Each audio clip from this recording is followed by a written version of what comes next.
I'm Joanna DeCellis, editor of CNRB's Chef to Chef magazine. I'm here today with Master Chef Ed Leonard.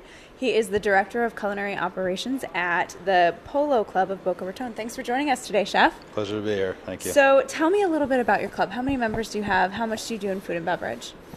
We have about 1,700 houses on home, a little over 3,400 in members, and we do almost about $9 million in food and beverage sales. Excellent. And about $52 million overall. It's a big club.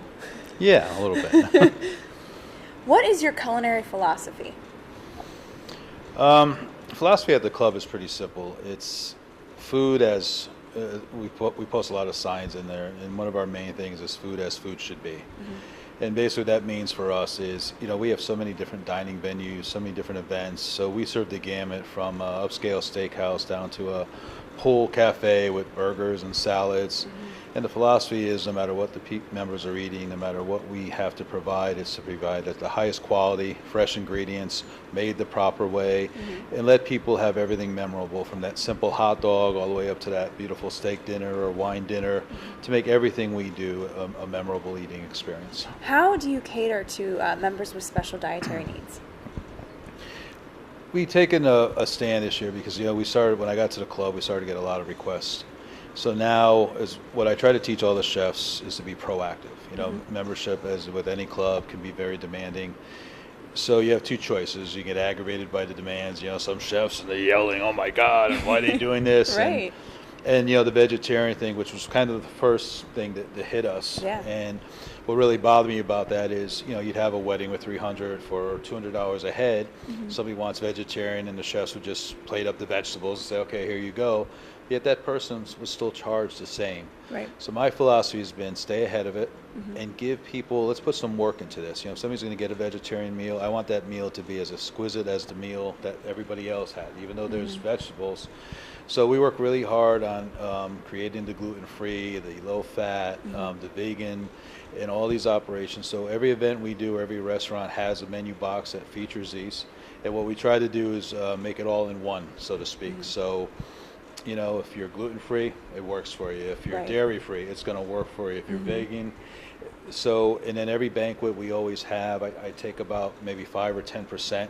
And we come up with some really cool things, some of Asian profile sometimes. Sometimes we'll do like a wild mushroom strudel with a sauce. And we'll have these things. So as soon as somebody comes back and says, "Chef, they're vegetarian," okay, here you go. You always have something ready. Yeah, but something that's special and garnished nice and looks just as good as the food going out. Yeah. In fact, we've gotten to a point now where some people will see the vegetarian plate and say, "Wow, can I have that instead?" And that, as I told the chefs, is the biggest compliment It we really can get. is. Yeah.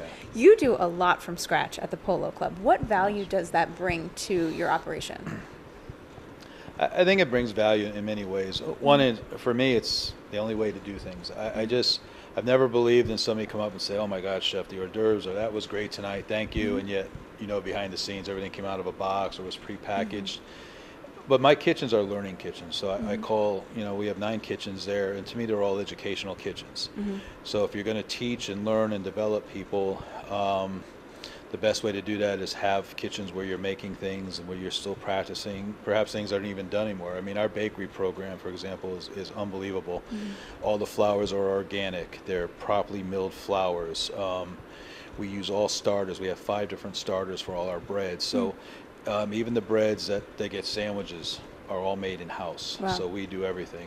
And it draws a good attraction of staff because people know when they come they're going to learn, they're going to get to do things maybe they haven't done in other places. Right.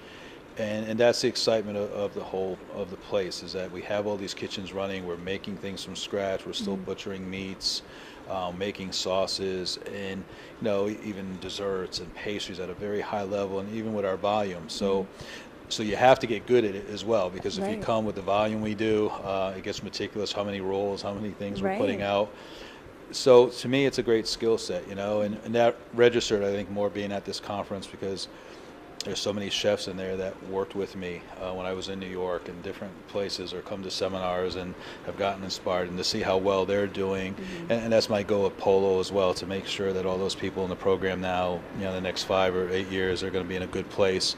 And because they've learned, and hopefully they'll take that pride in making food the same way, and then it becomes infectious as we move forward. So you use a lot of really special and high quality ingredients at the Polo Club. Why is that so important? food has always been based on, as complicated as we make it or marketing and the press makes food. From the days of Escoffier, it's always been two things that make a dish great. It's the product you use and then how you handle that product. So, I've always believed is what you get in is what's going to come out. So, if we buy a meat that's inferior in product, or maybe it's been frozen and it's got a big water degree, that's going to give you something different than buying something fresh.